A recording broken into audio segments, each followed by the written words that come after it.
Course Introduction, Video 3, Rhetorical Strategies and Reasons by Bruce Sterling. Hi, my name is Bruce Sterling. In this video, I will teach you the 8 essential rhetorical strategies you need for TOEFL success.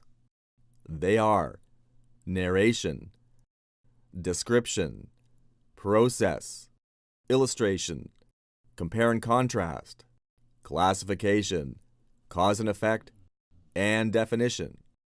I will also teach you about reasons.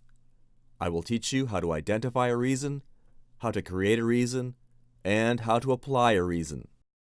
Understanding rhetorical strategies and reasons is critical for TOEFL success and for understanding and applying the argument map G 3-C. Before we start, please remember, this is an integrated video course. What you learn in one video will be applied to the next. For maximum learning benefit, please view the videos sequentially. Let's begin. We start with a question. What are rhetorical strategies? Rhetorical strategies are tools. A worker uses a hammer to build a house. A violinist uses a violin to play a song. Speakers and writers use rhetorical strategies when developing both verbal arguments and nonverbal arguments. For the speaking and writing sections, and for TOEFL in general, you need to know 8 rhetorical strategies. The first one is narration. Speakers and writers use narration to describe the passing of time. Look at this example. In this example, the writer uses narration to develop the topic of Mary Rowlandson. Note the words that indicate the passage of time. This is an example of narration. Pause here to read the passage. Next is description. Speakers and writers use description to create pictures of people, places, and things. Description develops a topic in detail. Look at this example about the bull shark. In this example, the writer uses adverbs, adjectives, and a variety of phrases to paint a picture of the bull shark. Pause here to read the passage. Next is process. Speakers and writers use process when putting events in sequential or step-by-step order. Look at this example.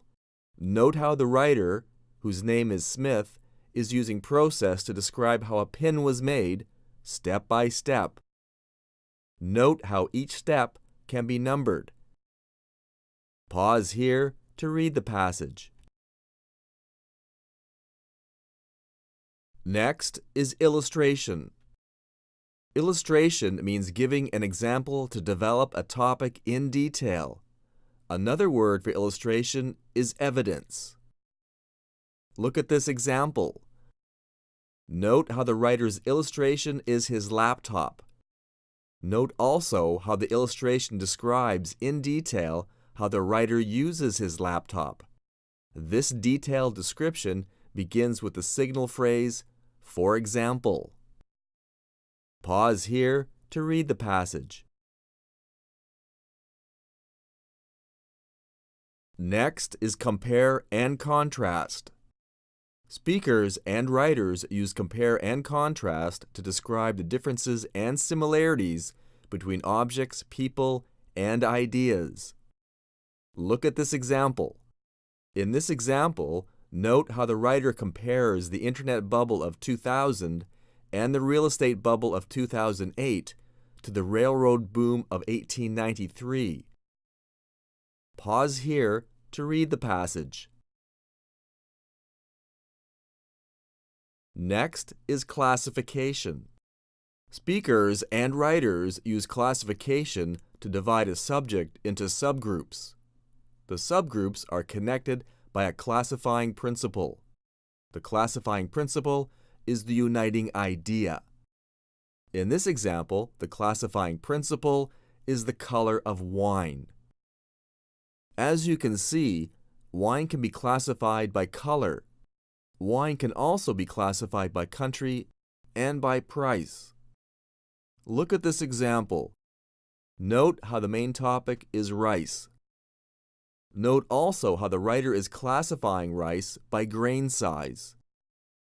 The organizing principle or uniting idea is therefore rice grain size. Pause here to read the passage. Next is cause and effect. Cause and effect means action and result of that action. For example, if you eat too much, this will be the result or effect of that action. However, if you go on a diet, this will be the effect or result of that action. Cause, effect. Cause, effect. Understanding cause and effect is critical for TOEFL success. Why? Because TOEFL measures your ability to identify reasons and apply reasons in all 4 test sections. Okay, so what is a reason? A reason is a conclusion or a claim based on a cause and effect relationship. A reason also answers the question, why? Let's work through an example. Look at this student dialogue. The man starts with a why question. Why should I study more for the TOEFL test? The woman answers by saying, you should study more because you will get a higher score. The man says, that's a good reason. Pretty easy, right? Let's take another look and analyze how the woman and the man both reach conclusions based on cause and effect. The dialogue starts with a why question. Why should I study more for the TOEFL test? Translated, the man is saying, what effect will more studying have on my score? The woman answers by saying, you should study more because you will get a higher score. Note how she is using cause and effect to state her opinion. Translated, she is saying, you should study more, cause, because you will get a higher score, effect. The man agrees with the woman's opinion by saying, that's a good reason. Translated, the man is saying, I agree with your opinion, which is based on a persuasive cause and effect relationship. In this example, that persuasive cause and effect relationship is a good reason. That is how you identify and apply reasons using cause and effect. Next, let's analyze this TOEFL integrated essay for cause and effect. First, please pause here and read the essay. In this passage, the woman states her opinion at the start using cause and effect. Next, she supports her opinion with 3 body paragraphs. Each body paragraph develops a reason against the new food policy. Each reason is based on cause and effect. The woman then restates her reason-supported opinion in the conclusion. Pause here and read the essay. Next is definition.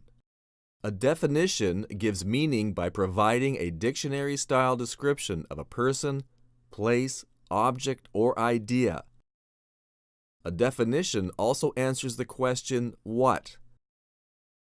Look at this example. Question, what is TOEFL? Answer, TOEFL is an English language proficiency test. In this example, note how the answer is a definition that answers the question, what?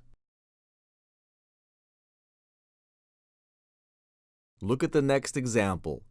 Question, what is an argument?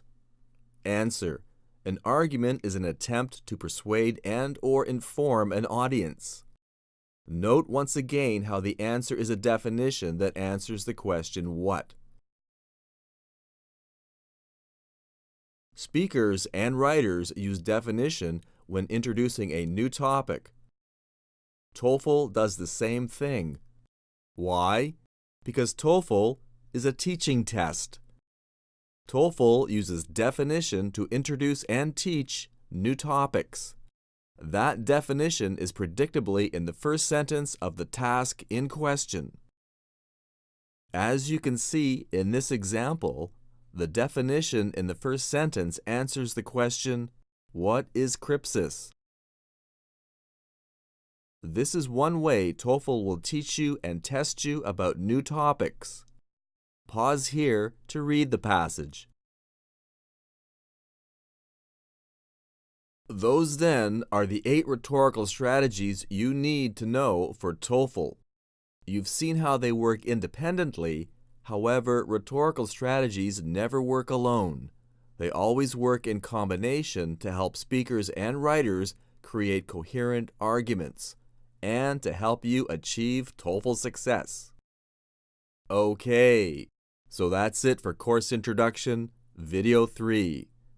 In the next video, Writing Strategies Video 1, you will learn about the TOEFL writing section. You will learn about the integrated essay and the independent essay. You will learn how they are scored and more. If you want more information about the topics in this video or want to practice what you have learned, please see my books. Practice tests for the TOEFL IBT.